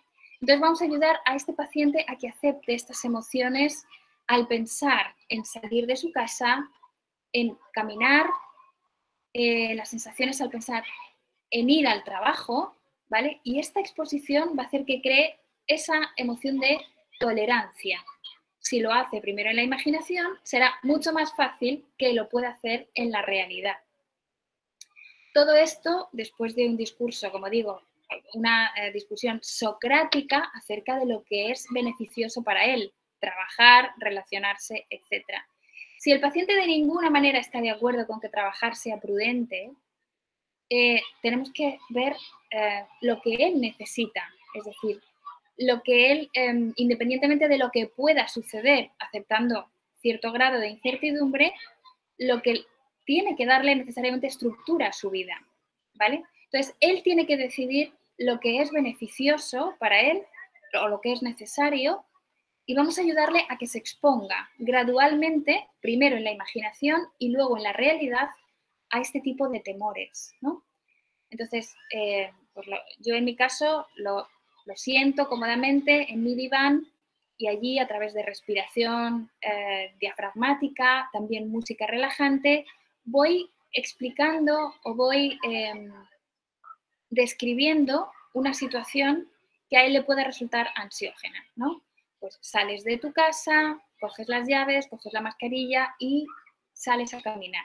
Sales a caminar, coges el pomo con la puerta, todo esto suele dar miedo, ¿no? Porque tienen miedo al contagio, al coger un pomo, al salir a la calle, al cruzarse con otra persona. Entonces vamos exponiéndole en la imaginación hasta que vas creando en él una sensación de tolerancia, ¿vale? decías lo que le dificulta realizar sus actividades. También vamos a exponerle la imaginación a sus actividades, a todas las actividades a las que se está exponiendo, o sea, que está evitando, perdón. Por ejemplo, ir a comprar al supermercado. Primero lo hacemos en la imaginación, ¿vale? Vamos instruyendo a nuestro paciente para que vaya imaginando, vamos haciendo esa guía para que en su imaginación vaya reproduciendo todo eso que está evitando. Bueno, pues ahora entras al supermercado, ves tu carrito, sigues caminando y permites que tu paciente vaya sacando todas esas emociones y que las vaya aceptando. De vez en cuando tú le puedes preguntar, ¿qué estás sintiendo ahora? ¿Qué nivel de ansiedad tienes ahora? Te diría, pues tengo un 10. Vale, pues vamos a quedarnos un ratito más en esa misma situación mientras respiras. Entonces, cuando ya esa misma situación le haya generado inmunidad, pasamos a la siguiente situación. Venga, pues ahora vamos a coger unos guantes para coger la fruta y meterla en el carrito, ¿vale? Y le vas dando detalles para que lo vaya visualizando. A medida que vamos avanzando en esa situación temida, vamos también avanzando en grado de autoconfianza. Hay personas que son más reticentes o personas que son más difíciles de tratar también, incluso en la imaginación. Bueno, pues esto, como le explicaba antes a Luis, consiste en hacer una exposición más gradual, más dosificada, más respetuosa con el paciente, ¿no? Pero en todos los casos tenemos que usar el discurso socrático para que el paciente entienda y acepte cuáles son las actividades nucleares necesarias en su vida y que acepte afrontarse a ellas. Y en segundo lugar, la exposición. Exposición, en primer lugar, en la imaginación y luego después en la realidad según los ítems. ¿De acuerdo? Esta sería una forma muy sucinta o muy resumida sobre cómo ayudar al paciente que tiene miedo a exponerse, ¿vale? Aceptar sus propias emociones, sus propias sensaciones somáticas, ¿no? Es que noto que me falta el aire o noto que que igual me he podido contagiar. Bueno, pues vamos a ayudarle a que acepte estas sensaciones somáticas como una parte de sus mecanismos psicológicos con naturalidad, aceptando y manteniendo ahí esas emociones. Bueno, básicamente, y como digo, de forma muy sucinta se podría explicar mucho más y extendernos una hora más, pero creo que la parte básica es esa, o el mensaje sería ese. Así que, Angélica, espero haber contestado la pregunta. No sé si tenemos más tiempo. Sí, tenemos 2 minutitos más. Si alguien quiere hacerme una última pregunta.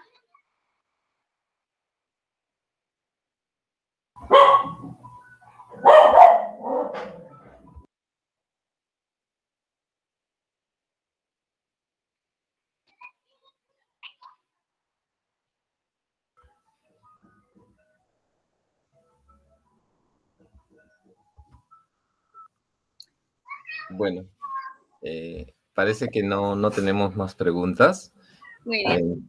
En todo caso, vamos a ir culminando la intervención de María, primero agradeciéndole por todos los conocimientos, los ejemplos, la exposición brindada y compartida. Estimados participantes, quería aprovechar este minuto para invitarlos al curso que vamos a abrir en la primera semana de agosto sobre terapias contextuales y mindfulness. Estamos hablando de las terapias de tercera generación, las cuales hoy en día también están dando un resultado positivo en los psicoterapeutas, llevando a cabo lo que son las terapias contextuales. ¿Ok? Bueno, María, te dejo el espacio, por favor, para que puedas despedirte y no sin antes invitarlos a la sesión 14 de la semana siguiente, el día sábado a la misma hora, sábado 10, de 10 a 12.